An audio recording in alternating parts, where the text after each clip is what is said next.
Okay, 10.8. A charge of 5 coulomb is kept at the center of a sphere of radius 1 meter. So here I have a sphere जिसके centre में एक charge रखा है जिसका value है 5 coulomb and the radius of this sphere is 1 meter. What is the flux passing through the sphere? Okay, they are asking you to calculate flux, which is nothing but integration electric field dot product this, that is small surface element on this whole sphere. जो भी ball होगा वो sphere, that is you consider it as a ball, उस ball पे small surface element. Now you can write this formula as E will remain constant.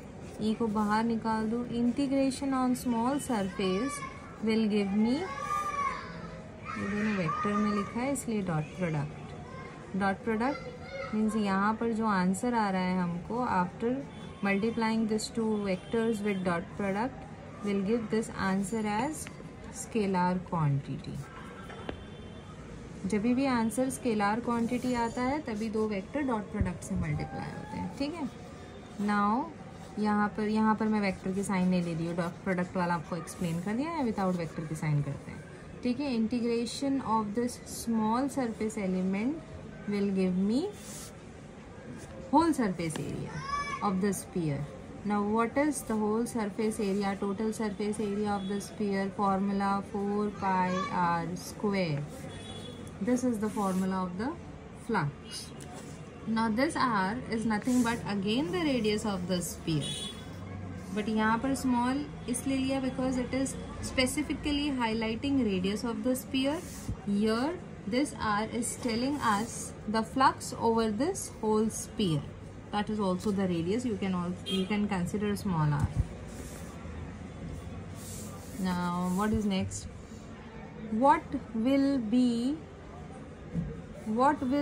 How will this value change if the radius of the sphere is doubled? Now how will this value change if the radius of the sphere is doubled? Means now it is 1 meter and now if I see it will be 2 meter. Means new sphere जिसका radius r2 है, that will be twice r1. That is 2 into what is r1? R1 is 1. So 2 meter will be the radius of my new sphere. Then what will be the electric flux? समझा question? चलो पहले इस पे छोटे वाले spear पे जिसका radius 1 metre है उस पे कितना इलेक्ट्रिक फ्लक्स होगा वो चेक करते हैं. Formula for E is Q upon 4πε0 r square. This r talks about distance, 4πr square. Now this is talking about the radius of the sphere, and this small r which I have used, this is talking about the distance. लेकिन यहाँ पर दोनों चीज़ें radius ही है, but इसलिए actually देखा जाए तो ये इसीलिए लिया है. This r is talking about distance and this r is talking about radius. So here I am writing radius, so I have used capital R. Okay. And this is nothing but same. Now the electric field is created by which charge? ये charge. तो यहाँ लिख दो 5 उसकी value. 1/4πε0 क्या होता है? 9 × 10⁹. Okay. Distance कितना है? ये चार्ज से ये स्फीयर तक का डिस्टेंस क्या है? 1 मीटर. सो 1 का स्क्वायर इंटू 4. पाई की वैल्यू 3.142. नाउ रेडियस कितना है ये स्फीयर का? इट इज़ अगेन 1, उसका स्क्वायर. Now 5 × 9 × 10⁹ into 4 × 3.142. ये 1 का स्क्वायर इज़ 1, ये 1 का स्क्वायर इज़ 1, तो वो लेना ही नहीं है.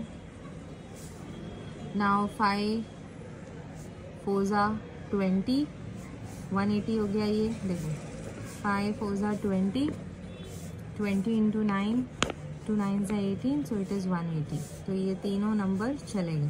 182 × 3.142 × 10⁹ मल्टीप्लाई कर लेते हैं. ये 3.142 into 180.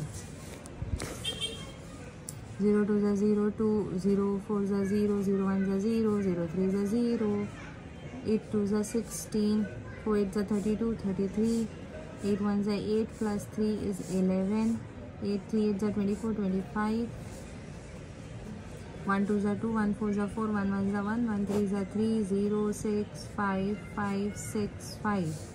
पॉइंट के बाद 3 डिजिट्स 1 2 3. ये कितना आएगा 565.56. This is my flux.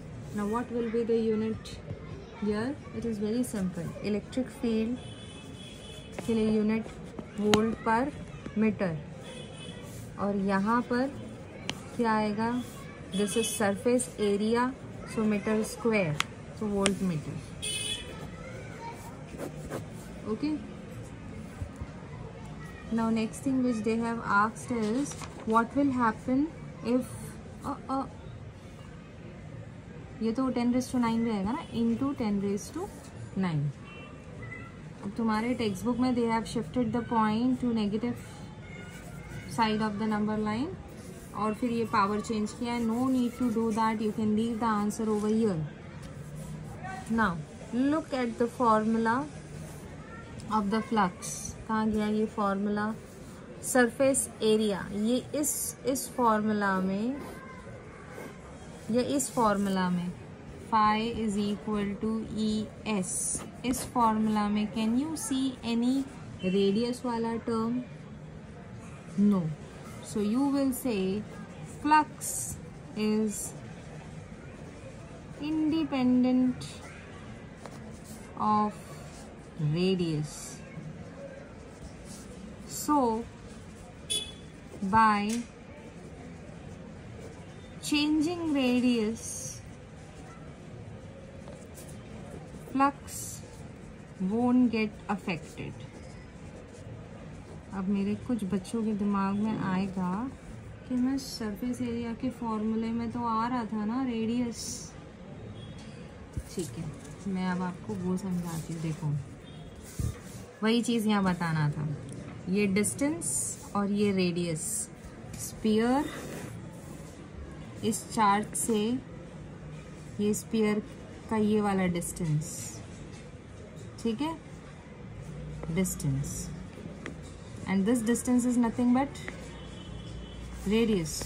So this distance and this radius will cancel each other. देखो यहाँ से ये कैंसिल हो गया, यहाँ से ये आर स्क्वायर कैंसिल हो गया. Now what is left in the formula? Q upon 4 epsilon not 4. तो रेडियस है कहीं पर भी ये फ्लक्स के फॉर्मूला में? नहीं. So flux is independent of radius. तो ये चीज़ करने से कुछ नहीं होगा.